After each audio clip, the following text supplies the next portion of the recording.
Welcome in, everybody, to Fantasy Pros. This is the Fantasy Football Podcast. It is me, Joey P, Joe Pisapia, and it's time to look ahead to the waiver wire for the playoffs. That's right, you did it, you made it, you're here in the playoffs. Jake Ciely from The Athletic, and I have some names that could be streamers this week, depending on what's going on with your roster, because just because you made the playoffs doesn't mean your whole team is intact in Week 15. So, Jake Ciely, speaking of intact, certainly a lot of injuries in the last weekend to deal with that are going to have massive impacts as well, too. I mean, these quarterback injuries, losing Daniel Jones, what that does to some of the offensive pieces there. Obviously, Jayden Daniels getting hurt again. A lot of things with the thumbs down, as you were pointing out.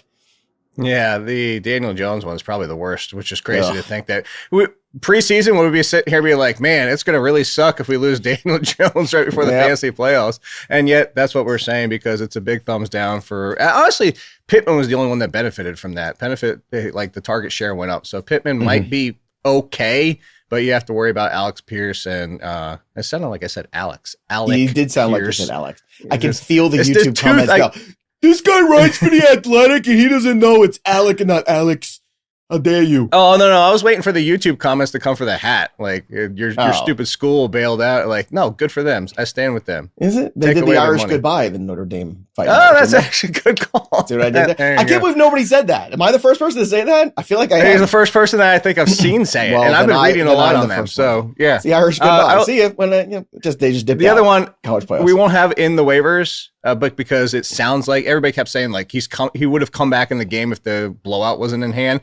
But just in case, if Devon Achane is out, Jalen Wright looks like he's actually going to be the lead. Like, remember, like, this is the roller coaster of Jalen Wright. Oh, the Ollie Gordon and Jalen Wright's. Oh, man.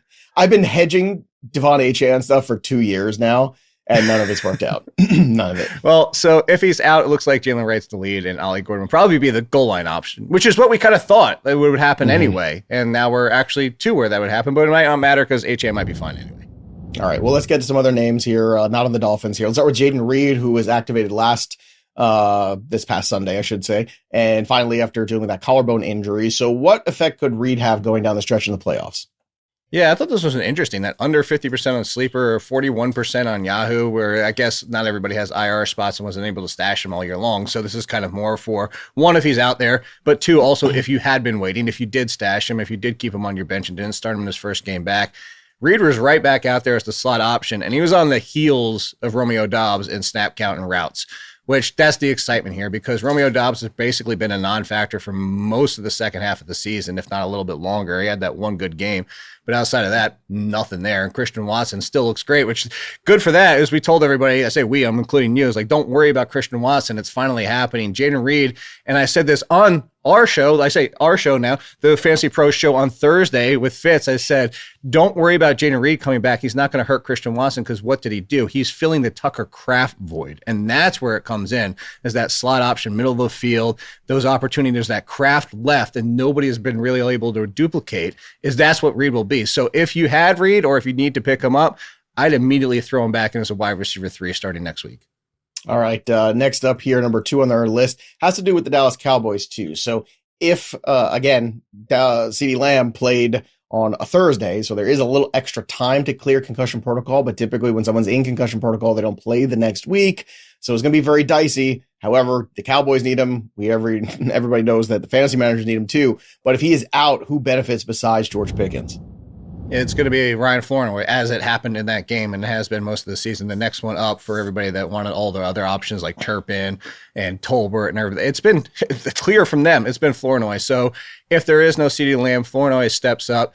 They have the Sunday night game hosting the Vikings, so we actually have extra time for Lamb, and this is more so specifically for Lamb, or, hey, I need that Hail Mary play, because we're going to have to make this decision well before we know about Lamb, likely, if your waivers run. So this is a big if. It might be somebody you throw right back to the waivers, but at this point of the season, we're talking about Week 15, the playoffs. We're talking playoffs. We're talking playoffs right now. At Flournoy, I would not start more than a wide receiver 4, but in this passing offense with Dak Prescott, we've seen it already. Anytime Lamb or Pickens is out, we want the next option. So I would start Flournoy as a wide receiver 4 if Lamb is out. All right, let's talk about Dylan Sampson for a moment. We had a big offensive explosion from the Cleveland Browns. Those are words I haven't uttered in quite some time. I can tell you that much. Shedeur Sanders threw for over 300 yards. So is Dylan Sampson somebody that we could look at potentially as being a beneficiary if this offense can continue to evolve down the stretch. Now, granted, I understand it was against the Tennessee Titans, a 1-win team, but now they're a 2-win team. But what do you think about Dylan Sampson? Is he worth an ad? Well, and we'll talk about somebody at number 5. This is twofold. Actually, it's threefold if you think about it. So one, yes, it is actually happening. Sanders is making this offense click a little bit better. Not a big surprise that he's a better quarterback than Dylan Gabriel. But the second part of it is he's the next person up. He's always been the next person up. If anything happens to Quinshon Judkins, as if Jerome Ford would be worked in. But Sampson is the one that we want. So there's that whole aspect of it. The second part is because of Sanders increasing the opportunities and throwing to now the running backs as well. That's actually Dylan Sampson stepped in as the pass catcher. So where it used to be mostly Judkins with Gabriel, now we're seeing a little bit of Sampson sprinkled in as the pass catching option. And he won't be usable every single week. And I'm not even saying he's a flex start most weeks, but we are talking about pickups at this time of year. If something were to happen to Judkins, and Judkins seemingly keeps getting banged up every single week at this point. But talking about number 3 as a sneak preview ahead of, they just lost like half their wide receivers. Like Corley left with a concussion, Cedric Tillman left with a concussion. They're down to basically Jerry Jeudy, who we're going to all of a sudden watch. Jerry Jeudy is going to be a playoff winner. We're going to be so annoyed. But they're down to nobody really, which is going to involve our number 5 pick here today, but also throwing more to Dylan Sampson just because they're hurting so bad at wide receiver. And David Njoku got hurt too. All right. Well, do you want to just talk about the number 5 guy and just kind of why is that? That's his name enough. All right, well, let's make him the number 4 guy instead. Let's talk about Isaiah Bond here.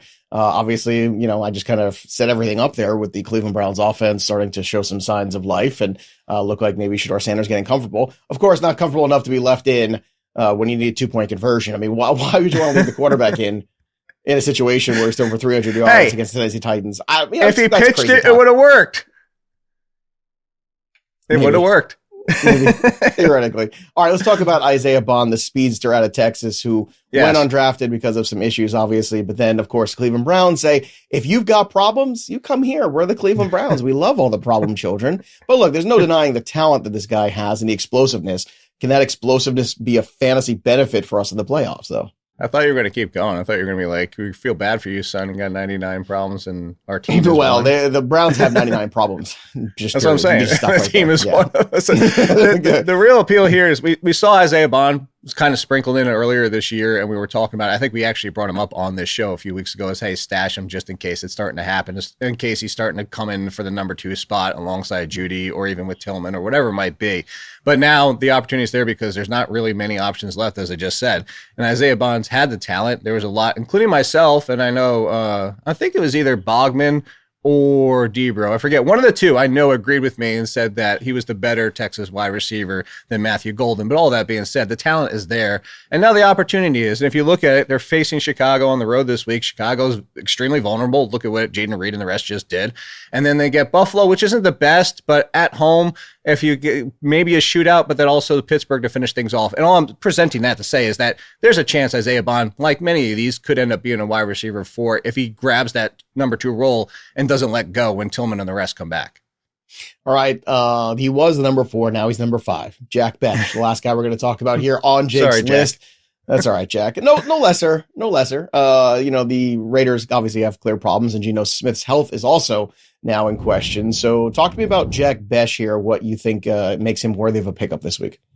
Oh, and he's number 5. Actually, he probably should have been number 5 because the schedule is not enticing the rest. So at Philly, at Houston, you've seen what the Houston defense is doing to everybody. But then they get the Giants in the championship game. So yay, that's cool. Bech actually came out and led the wide receivers in yardage. And as promised by the team, he's going to get more opportunities. I don't know why it took this long finally to have Bech get opportunities in general, especially before early in the season, Thornton was in front of him. But Bech has finally happened. And what the appeal of his Bech is kind of even some like Jacoby Myers-ish to him, but like, hey, he's gone, and now you have the younger, fresher, and honestly, a little bit better downfield at this point. Possibly you could argue at this point of his career just because of the explosiveness. I would still take Jacoby Myers, but filling that void, we saw Bech do it yesterday, and look, when Brock Bowers is going to get that kind of attention that he gets, Bech, again, we are only talking wide receiver 4s. I don't get anybody too excited outside of Jayden Reed.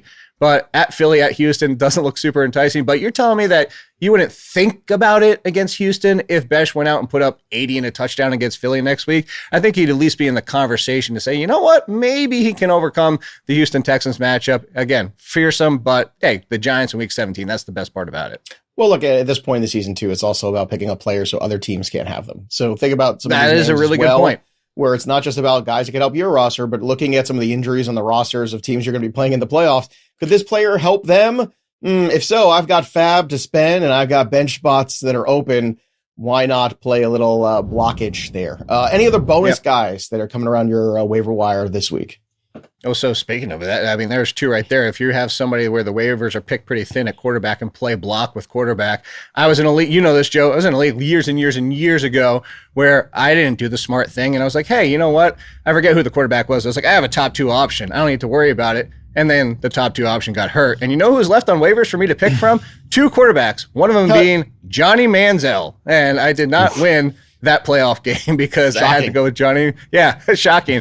But that's why I say Marcus Mariota with the Jayden Daniels injury. That was egregious. Yeah, like I can't say anything. Like all the words that I want to say, as you can see, are clogging up in my head because the Commanders are malpracticing what they did yesterday. And the fact that you should not have brought him back if he wasn't 100%. A lot of us in the industry went off the assumption that they're not bringing him back unless he was the elbow was 90 and he was close to 100%. What happened yesterday, that's, like I said, that's egregious. So Marcus Mariota, go grab him. He has top 15 upside. He has the rushing ability. You want to play, like you just said, block in case somebody loses their quarterback, or heck, maybe you lose yours.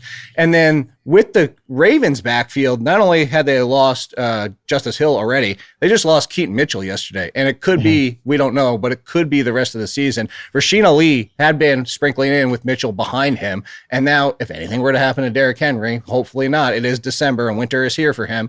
If anything were to happen, Rasheen Ali would be the one to step up, is probably somebody that'd be a low-end RB2. Yeah, Ali had a couple moments in that game, too, where he looked spry. Some good explosiveness there. So those are the names that Jake Ciely is looking at this week. And, of course, if you need more names, you can always go to Waiver Central, go to fantasypros.com/myplaybook, or just download the Fantasy Pros app. Use Waiver Central. It's never too late to use the tools. You're saying, oh, I made it this far. Yeah, it's the playoffs. I don't need the tools. No, you're wrong. You do need the tools. We all need the tools. They're there to help support you on your path to a championship. So even if you haven't started with the tools, you've just been watching the shows, now's as good a time as any. Playoffs are on the line. So use Waiver Central to stop other people from getting players and get the right players on your squad and get rid of those jabronis that don't belong there anymore. Jake Ciely, always great to talk to you about the waiver wire and just hang out. And who knows? I guess I'll see you next year, like with Notre Dame. Is that how it goes? No, I'll see you next week. It's fine. That's what you'll see me on Monday after I see Cena's last match. So no Notre Dame, no Cena after Saturday. Well, you can't see Jake Ciely, I guess, after all. All right, that'll do it for us. But the story of the game goes on for Jake Ciely. I'm Joey P. We'll see you next time, kids.